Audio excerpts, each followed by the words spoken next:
Gung. So yan lang po yung natatandaan ko kasi with Iran eh.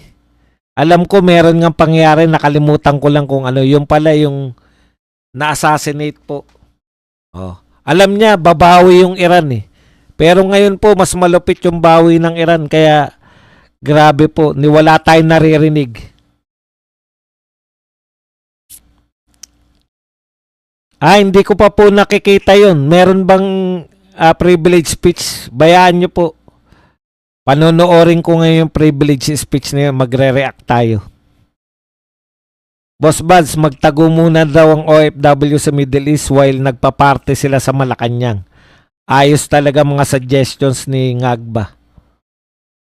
Review ko na lang uli, Sir Buds. Yan.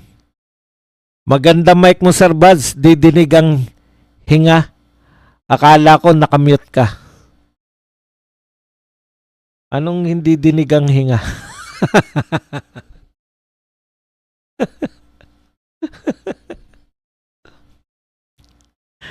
Kahit noong time ng Israel war with Hamas. O, di ba? Meron ding contingency. Busy ang mga congressman sa impeachment kaya wala silang time sa mga OFW. Hindi. Pwede nga sabihin ng presidente yan, mag-ano kayo, mag-raise kayo ng pera. Boss Buzz, nag-report na naman si BBM na magtipid daw tayo sa paggamit ng energy. Yun nga, sinabi ko kanina. Baha nga, di alam ang gagawin, gera pa. Tama ka. Minsan, itatawa mo na lang, you know? Minsan, siguro, yan talaga kaya tayo nagsusurvive, mga Pilipino, no?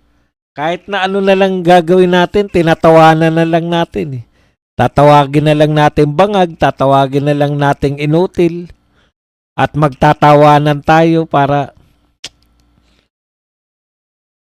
alam nyo, means of survival natin yung sense of humor, pero minsan, ano eh, no?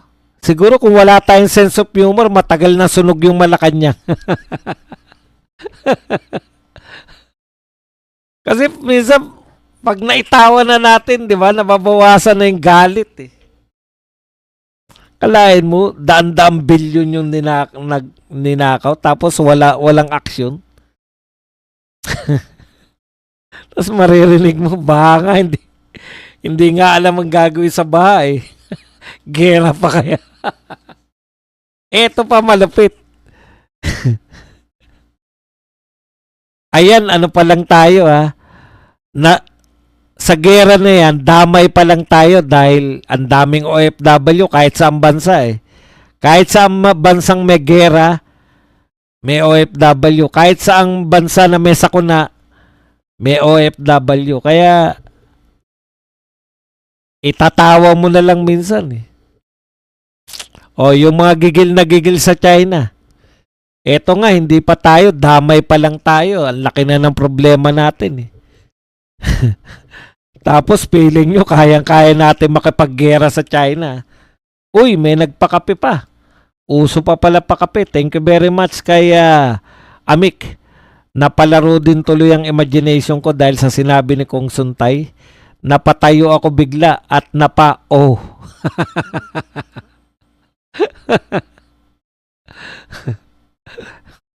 Thank you very much, Amik.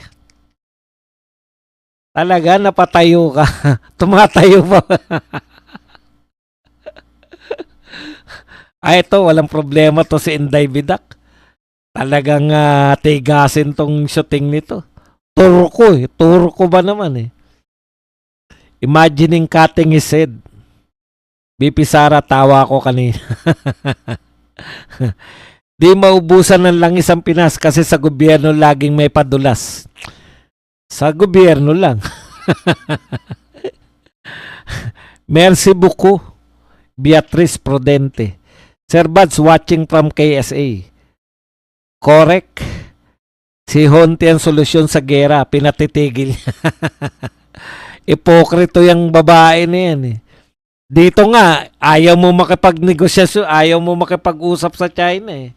Kahit kwentuhan lang, ayaw nyo eh. Tapos gusto nyong pigilan yung gera. Hindi nga natin kagera yung China. Ayaw nyo makipag-dialogue eh. Anong klase yan?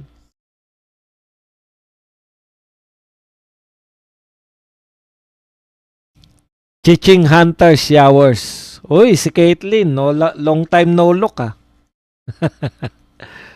Ano kaya reaction ni Father Flavi nung sinabi ni Suntayan tungkol kay Ann? Aba, malamang. Alam nyo po kung imagination po ay dapat nang ikulong, baka habang buhay ng pagkabilangguyan si Father Flavi.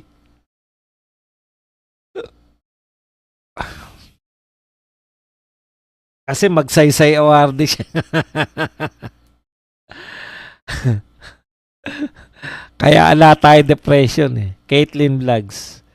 Hello Badong Biradors. Nanonood ka ba Caitlyn? Ng Birada? Sana pumunta si Honti doon sa putukan at magbida-bida. Ang haba ng diskusyon nila about kay Ann Curtis at pinabura, tas big deal sa kanila ngayon.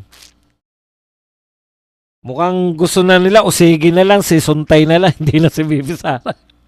Aray ko. Salamat tay Amik. Ako rin sa suggestion ni BBM sa mga OFW. Presidente Ngagba, ano pa ba asahan natin dyan? Sa wakas, nagsalita na rin si Bong Suntay. Appointed si Tatay Digong sa PCSO dati. Buti naman pumapalag na. Hindi, pumalag din po yan doon sa yung kay BBM. Cupcake. Elsar Kainggoy. Boss Buzz, kung walang male-maleta, walang impeachment na mapustro or hindi matuloy. Malamang. Kahit naman matuloy yan, nagkukwenta na tayo, wala pong senador. Ngayon pala, nagsabi na si JB. Ano pa yan, ha? Kakampi pa nila Soto yan, si JB Ercito. Ngayon pala, nagsabi na ayaw niya ng impeachment kay BP Sara. Wow. Isa ka pa kap. May bago na akong trabaho, tagasalo ng Michelle Yawa. Oy, kumusta ka nga pala dyan? Wala kayong flight ngayon? Yari ka. Tago-tago ka daw, sabi ni BBM. Magtago daw kayo. Nung stay home sa ngayon, pero di maganda kung matagal to. Ano chismis kay Ann Curtis? Aba, marami. Si Kong Suntay, imagination lang, pero si Dilima, tinoto. Oo nga naman. Mas masama kasi kay Dilima yung imagination kaysa sa totohanan eh. Kawawa na naman, eto talaga si Donald Trump. Buhat nung naging presidente to. Hindi pa ako nakakabawi sa aking, ay putya, bakit ganun?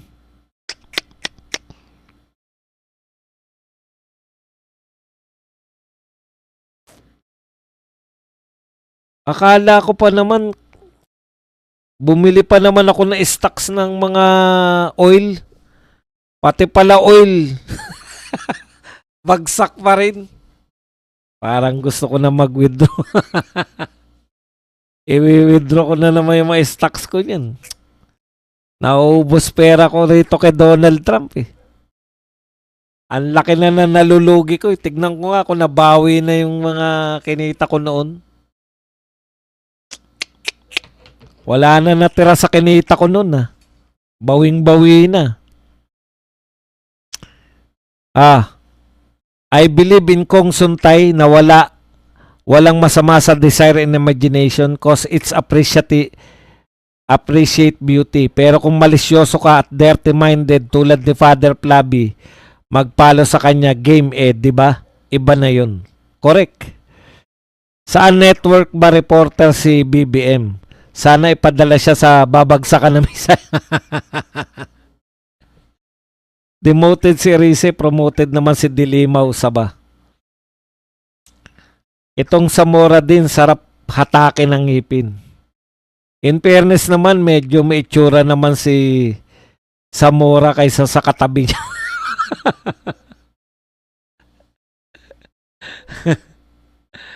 Ann Curtis is stranded sa Dubai. Naroon ba sa Dubai si Ann Curtis? Ang anak ni Res Curtis. Bakit demoted si Erice? Hindi ko maintindihan na Crazy Brooks. Bakit siya naging demoted? Nakaka-encourage ang payo ni Bangag. Di ba, no? Nakakatuwa para sa mga OFW. Nasa kuta naman nung sa base, mabuti na lang. Di mahirap ma-stuck sa labas. Puro kokomban lang daw ang laman na maleta ni Dilima. Nakaka-encourage ang payo. Trump is warmonger. Wala talaga no? Daming nasirang buhay to si Trump. Boss, may babalik ba si Dilima sa kulungan pag naging presidente na si Sara? Aba, hindi po natin yan. Iba naman kasi yung kaso ni Dilima, hindi naman kasama sa pagnanakaw. Ewan lang natin, depende. Sa gold ka mag-invest, boss, or metal factory. Naka-invest nga ako sa gold, bagsak din eh. Tignan mo ang lugi ko na sa gold ah. Ano na ako sa gold oh? 18.47%. Nak ng tinapay. Yun na lugi ko. Lahat pula. Ang di pa naubos yung wag na. Sumasamalan loob ko dyan. Pag nag-withdraw ka naman, biglang tataas yung stocks. Buisit yung mga yan eh. Kaya hayaan ko na pera ko dyan. Masteries, Meow Meow. Wow. Yung BG Wealth, kung may alok sa'yo dyan, siguradong mag-double pera mo in 2 months. Yung 18K na dollars to 70K dollars na ngayon. Umpisa ko last October lang. Hindi po ako sa mga instant yaman. Mahirap po yan. Inalis si Erice. As minority leader, pinalit si Dilima. Talaga? Yun pala. Like po tayo. Erice inalis na deputy, pinalitan ni Dilima. Nagkapalitan pa ng deputy floor leader. Deputy minority leader. Ang payo ni BBM, ibig sabihin, bahala kayo sa buhay. Pinaganda lang magtago muna kayo.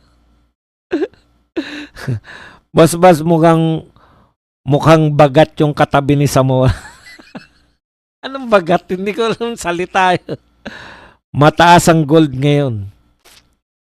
Hello, gorgeous Caitlyn. Wow. Gorgeous Caitlyn. Si Lacson ba ay nahatiran din ng maleta? Hindi natin alam. Parang hindi siya kasama no? Daming stranded sa Dubai Airport. Qasim Soleimani. Kaya masama ang loob ng Gabriela at ibang tropa ni Dilima. Dahil bakit si Ann Curtis ang ginawang sample? Andyan naman si Dilima. Sa harapan niya ang kaso. Ay, si Suntay, kita niyo naman kahit papaano parang papatulan pa rin ng mga chiching talaga di ba? Drone attack sa Baghdad Airport. Grabe, no? Na yung Iran, no? Antindi ng ganti ng Iran. Ilang buwan bago mag-pandemic.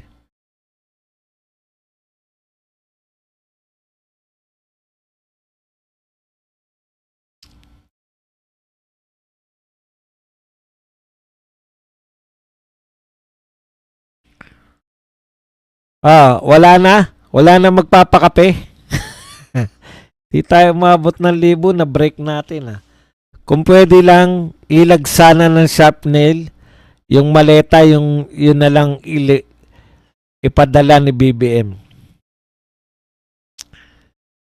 NP ba si Sara Ilago? Baka asawahin ng commander yan. Ganda pa naman. Grabe naman mga salita mo. Wag naman ganun.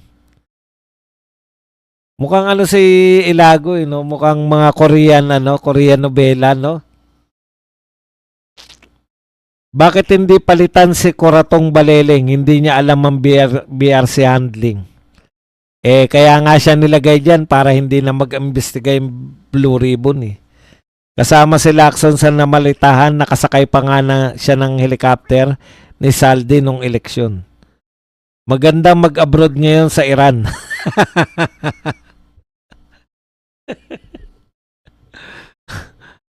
Beatrice, 350 ang isang litson na in-order ko para sa birthday ni Tatay Digong. Wow! May lechon. Thank you very much sa palitsyon. Amik, may putok na. Grabe na. Try mo boss sa aviation. Bagat sa Ilonggo sa Tagalog mukhang nakakatakot. Ayun. Mukhang nakakatakot ba si ano?